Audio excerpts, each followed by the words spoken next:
Hello everyone, welcome back. So today was the first tutoring center with this new format of problem solving, and by the end I was solving a problem and I wasn't doing a very good job because of the time limit. So I want to redo this properly for clarity and fix up a little mistake that I made in my diagram and also the subsequent working. Hopefully will be represented and it's a little bit clearer. Okay, so let's get to it. So let's turn our attention to the screen over here. So this is a typical problem that you will see in either a homework or maybe a discussion and your exams. So after reading this is very confusing where to start. So today we discussed the system called the diagram, aim, and solve system.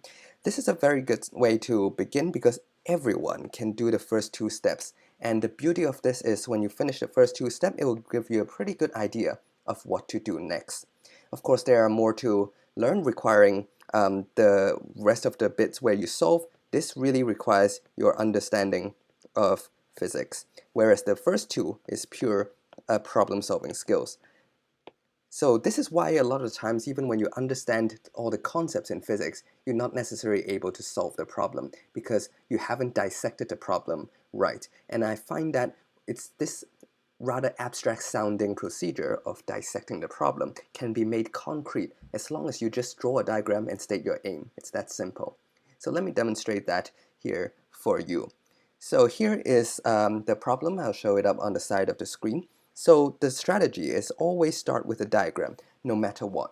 Even if they give you a diagram, it is not necessarily the one that you need, and just the act of copying out a diagram will really help you to understand the problem.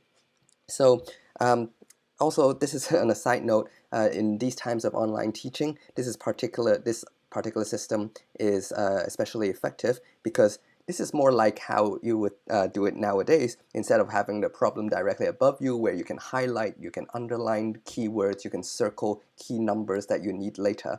You can't really do that effectively on a computer screen. It's more like you have a question on the side and you have all these blank space over here on your scratch paper. So using this system, forcing you to redraw a diagram, is actually a good way to continue in these online teaching times. All right, so let's get to it. So the strategy of drawing a diagram, as I mentioned, is you have to read the question line by line. And what you want to do is to translate each line by line into a diagram. That way you have completely translated your whole word problem into a diagram problem. And humans are much more efficiently tuned to process diagrammatic information. And also, if you do it line by line, you're guaranteed that you won't miss any information in due process. So let's look at this. The first line is a ship. It's that simple. So I'm going to start with drawing a ship. That's my ship. You do not need to add any fancy diagrams, as simple as possible, as long as it conveys the idea. The next line says it carries fresh water to the desert island. So let me pause right there. It says carry fresh water, so let me draw the fresh water just to label it as well. And the next line it says it's carrying it to a desert island. I have a feeling that the desert island is not going to play an important role in this problem, so let me keep going in the Caribbean. And it has a horizontal cross-sectional area. So I made a mistake over here in the live session. I drew the vertical cross-section of the boat that way, but that is not what it says. What it says is the horizontal cross-section. That means on the bottom. That is the area that we're talking about. So this is my boat, and this part is the horizontal cross-section area. So let me label that and translate that into my diagram. As you can see, I've also talked about this in my session, that I'm not putting in the units as long as it is in SI units. I will have a more detailed discussion on future tutoring center session, but for now let me continue with this and I'll show you how it works at the waterline. Okay, so there we go. And then it says when unloaded, the ship rises. Now I need to draw the water being unloaded. Obviously, this is not like a movie or animation. So how do I draw water unload? Easy. Just draw a different ship over here. Just draw a before and after situation. And that's all I need. okay, because now the water inside, fresh water inside, is gone. So the next sentence is, when unloaded, the ship rises. Okay, how do I draw it rising? 8.5 meters.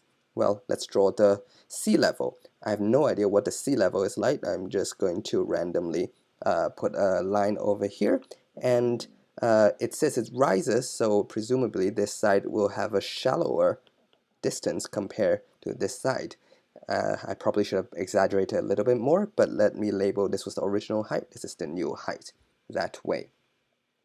Okay, so that is me drawing the ship rises, and then I want to put down the information. It rises by 8.5 meters. So how do I draw this? Well, that means that probably the new height is 8.5 meters shallower than the old height or maybe depth of the water. So I can write something like this, that it's given that the deeper height minus the shallower height is 8.5. So that's my given information. This is a little bit subtle for this particular problem, but here's how I would do it. And then, as you can read in the problem, it says it rises 8.5 meters higher than the sea. I've translated that. And the final sentence says how many cubic meter of water was delivered. This is where you go ahead and copy down your aim. This is typically how a physics problem is structured. The first few sentences, they will tell you the situation, and the last sentence asks you what they want to know, basically your aim. A lot of students will get confused halfway through, either solving a problem or just reading the problem.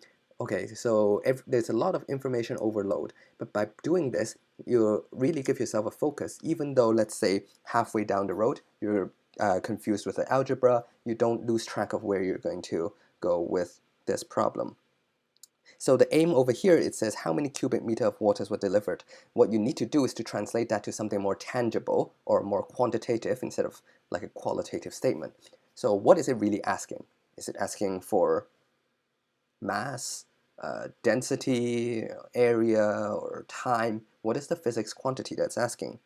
Well, we understand that cubic meters measures volume. So really, we should translate that to something much more tangible. Is the volume of water delivered. So just to be clear, because we have seawater and freshwater, I will label that the aim is asking for freshwater equals question mark.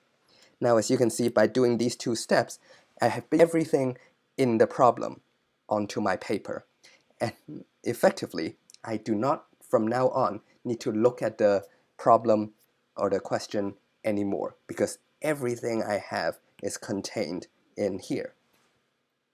Now we'll go ahead and solve the problem. This gives you a much more clean view of all the information. At the same time, it also helps you process the problem, understand the problem much better. Okay, so going ahead, we will actually proceed with the last step of solving the problem. And this is where I go into the second system where I explain how do you draw free body diagrams when you have a deal with a force problem. Okay, so moving forward,